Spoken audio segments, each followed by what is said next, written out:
It is an unbelievable, historic drop for The Mandalorian and Grogu, even worse than we thought was on the way. And we took heat for what we had to say about how badly this film might do. But it's true, YouTubers have conquered Disney. Star Wars as a franchise just might be toast. And guess what else? Now Disney is depending on Toy Story to dig them out of what could be a $300 million deficit for Star Wars.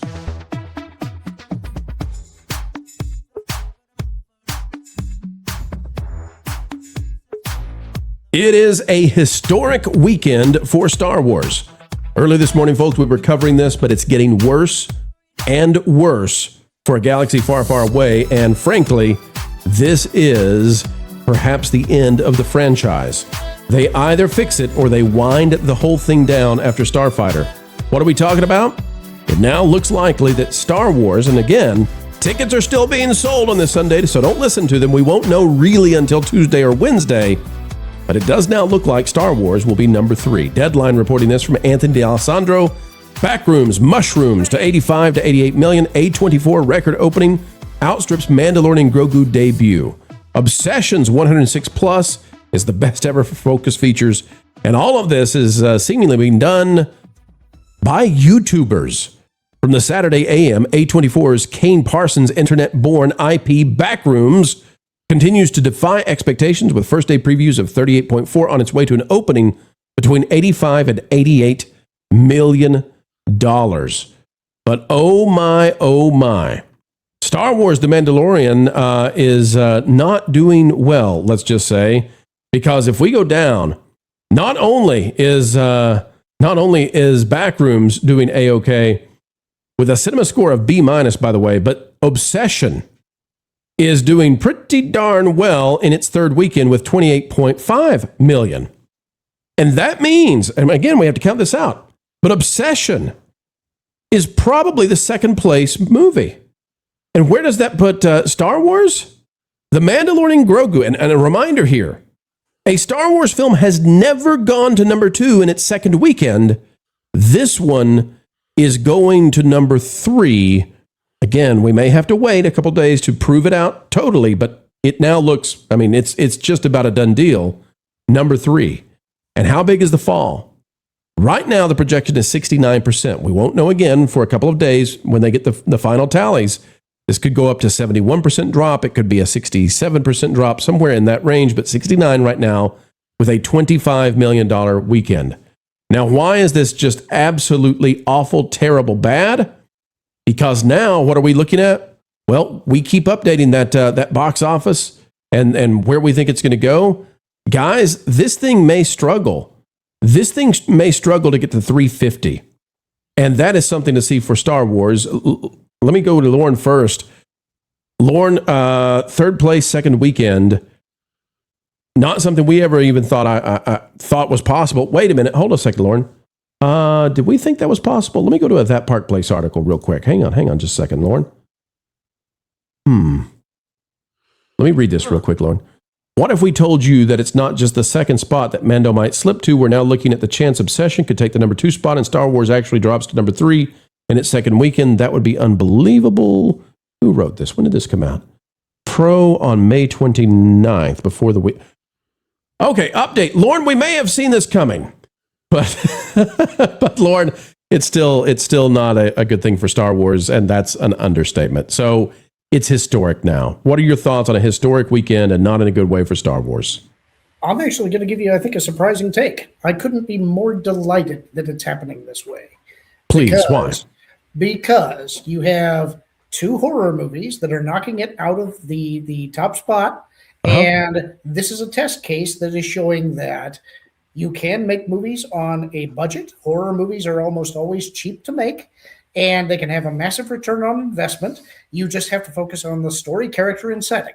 And that's a message that Hollywood needs to relearn and get it hammered into its head as hard as it possibly can be. And once you have more studios adopting this approach, horror movies traditionally always make a lot more than their investment costs. Other studios will follow suit because they don't want to appear to be falling behind the competition. So this is a change indicator that is necessary for Hollywood to begin a long, painful recovery. I'm hoping they continue on this track. So, Marv, one of the things we're paying attention to is if it dropped this much in the second weekend, it's going to have more competition, not less, in the next weekend, the third weekend. If it goes another 50% down, I mean, we're getting down to where it's going to make 12 million and it just shuffles out. And honestly, this thing, I mean, it sounds silly to say, the Mandalorian and Grogu could struggle to hit 300 million. Yep. I mean, yeah, I mean, look, it's like Tron Ares. This weekend, when it still has premium screens, it's going to do about 25 million. So you got to assume another probably 50% drop, maybe worse, or worse. Week 3 could be the catastrophic drop. Well, yeah, because that's what Masters of the Universe comes out. Masters of the Universe takes all the premium screens. That's going to be a catastrophic drop for them. You're looking at maybe a $10 million weekend at that point, maybe even less. We're talking about it coming up $300 million short of the break even, Marv.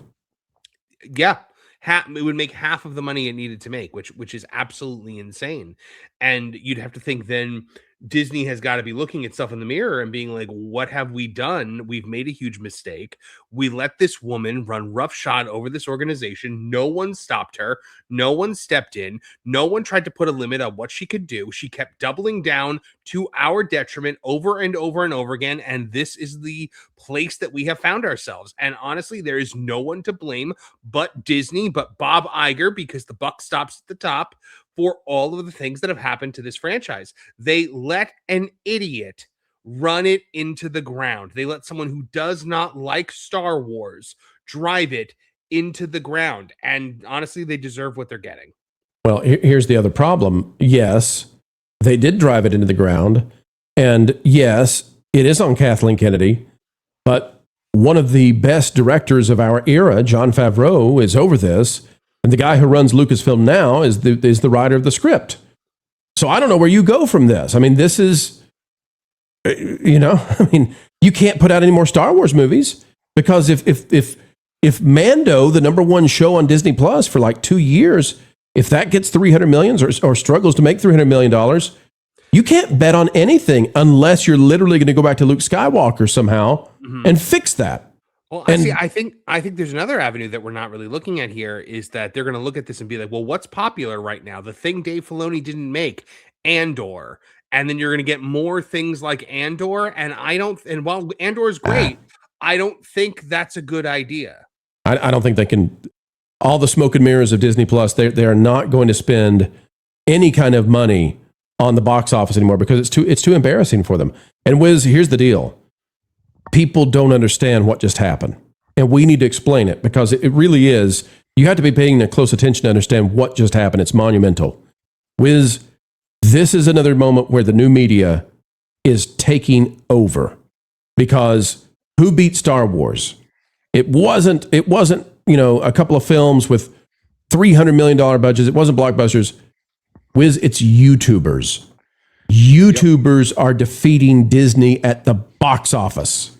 This is shaping up to be one of the greatest Hollywood business case studies of all time because it is the full hubris of Hollywood on display for this movie. They shipped this as a movie. It's not a movie. It's about 3 to 4 episodes of a television show. There is no hero's journey in this film. It doesn't feel like a movie. It begins and ends with the characters in the exact same place that they began and virtually end with. There is zero character development. They do a little bit. That's all. It's inconsequential to Star Wars as a whole. You don't need to see this movie. It is soulless, boring slop. Jon Favreau, whether he was what happened here? How did this happen, Wiz? How did we get to slop? Like, how would Favreau even attach his name to something that at the very least, this film, at the very least, it doesn't meet the moment. 7 years, no Star Wars. You can't put out something that's better than season 3, but not as good as season 1 and 2 as your triumphant return for Star Wars. People have a different level of expectation. Because this company, Lucasfilm, and Disney at large, is run by cowards.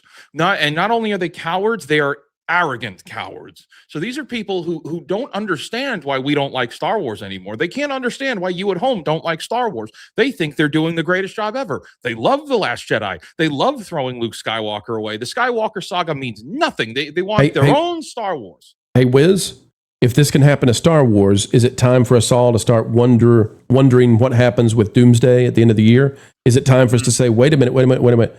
Is it just Star Wars? Or could it be Marvel? Could every boy brand that Disney has, could they be in free fall in 2026? And we're just now seeing it. I hope so. Because the only way that things will get better with this industry, with Hollywood specifically, is through pain. Because they're not listening to us on YouTube. They're not listening to us on Twitter. And I'm not saying us here on the panel. Well, they might be you at home. Might be now. Well, it's one thing to be listening, and it's another thing to be actually paying attention. So they might be listening to us just to see what we're saying, but that doesn't mean they're taking to heart our actual advice. Because here's the thing: a lot of people label us as being haters, and you at home, they label us as all being you guys are just mean haters. You're meanies. You're meanie pants. No, we've literally been wanting for you to course correct because we've been telling you this is happening and that this was the result. We wanted to save Star Wars, and you guys wanted to destroy it. Right. We've been telling them the medicine it needs now since Last Jedi. And they didn't want to hear it. They wanted to call us Russian bots and trolls and blah, blah, blah, the vocal minority. Okay. If I can expand on that for a second, I think the bigger problem here, and you're talking about the boy brands right now. First of all, we go back to Chris Gore's tweet about the decision to make Marvel and Star Wars into girl brands will end up being the most costly decision that any studio has ever made. He's 100% right. He's being proven right. And so what's happening right now is they tried to market The Mandalorian and Grogu to boys. They will try to market Avengers Endgame to boys, just like they are marketing Masters of the Universe to boys and men. Here's the problem. They have forgotten how to speak to boys and men. We see it in the marketing for Masters of the Universe, the way they keep talking about toxic masculinity instead of just saying being a good man versus being a bad man. They speak in this in this coded way that's kind of moved toward their politics, and men don't want to hear that. So years ago, they decided they didn't need men anymore to succeed at the box office. And now they're like, oh no, actually we do. And now they don't know how to talk to them anymore. They don't know how to reach them. That's the main problem. And the trust is gone, and it should be gone. No one should trust these companies anymore. So let's talk about the good. Disney right now is feeling very good about Toy Story. The problem is Toy Story is going to have to dig out Star Wars at levels that Disney was not anticipating. Here's what it says out of Deadline. Disney Pixar's Toy Story 5 is bound to have a friend with moviegoers. You all get the joke? You got it. We can't sing it. Copyright. 3 weeks tracking for the Andrew Stanton and McKenna Harris co-directed animated feature is at $150 million for the opening weekend. Domestic only, which if those numbers stick, will be a record opening for the franchise, ahead of Toy Story 4's $120.9 million back in 2019, although I would say, adjusted for inflation, it's about the exact same thing. Also, if that projection hits, it will rep the biggest opening of 2026 year to date. So here we are with Toy Story. Let's run the numbers real quick, folks. Toy Story probably does have a 3X as opposed to what we've talked about with Star Wars in the past. 3X in terms of legs. If it makes 150, it'll probably have a bigger international opening, honestly, than domestic, or at least a full run. So you would assume maybe 200 million on the international. That would give it a 350 for its opening weekend worldwide. You give it a 3X. This is a film that probably clears $1 billion. The problem is it has to dig out Star Wars now for the summer for the shareholders. And Star Wars, Mando, is going to be about $300 million short of break even. So Toy Story's got a heck of a hole to dig it out. I think this movie is going to be very successful, and I think it could definitely help sustain Disney's box. It might.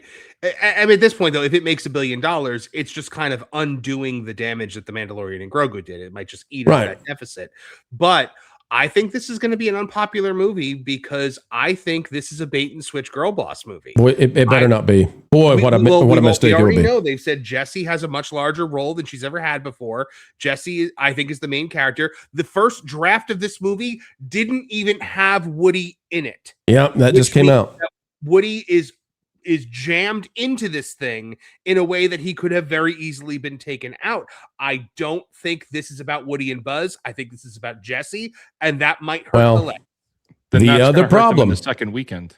the other problem, sorry, Wiz, the other problem, you tell me what you think about this. This doesn't hurt it internationally, probably. Joan Cusack, voice of Jesse.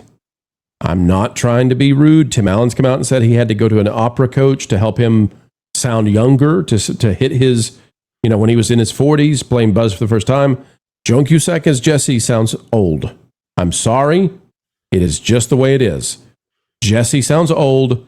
If this is a movie about Jessie the cowgirl who sounds like she's a grandmother, then the opening weekend will be big, but I got to take back my 3X if that happens. Mm-hmm. Yeah, I think there's a possibility that if, I mean, look, maybe I sound ridiculous by saying this, but I don't think they're going to go the girl boss route with this film. I think they better not. As we just talked about Star Wars and the position that Star Wars is in. Star Wars is having the what we would say a come to Jesus moment. Okay, there has to be a moment now with Lucasfilm of like, we can't mess around anymore. They better be having a come to George Lucas moment. I think Pixar has already had that meeting with the Disney executives, and they've been told, you get things fixed or you're all done and you'll be the laughingstock of Hollywood. I think Toy Story 5, and we'll find out in a few weeks, my friends. I think it has the possibility of being pretty good, even if Jesse's the lead. I stand by it. Let's hope so. I'll eat crow if I'm wrong. I became positive of where this movie is going when the director said that the first draft of the script didn't even have Woody in it. Well, we shall see. There's one thing for sure, though. It's a movie that has to dig itself way, way out of the hole with Mando and Grogu. Starting off the summer with a historic collapse for Disney. It makes Ella McKay look like maybe it's okay. I don't know. At least they've got Devil Wears Prada, right? At least the girl brands are rocking. All right, folks, it's your turn. Click that like button, share, subscribe, and send this sucker far and wide. If you see the hype, the time is ripe. You know what to do. Smash that hype button. And folks, until the next time we see you, keep learning, keep growing, and as always, keep having fun.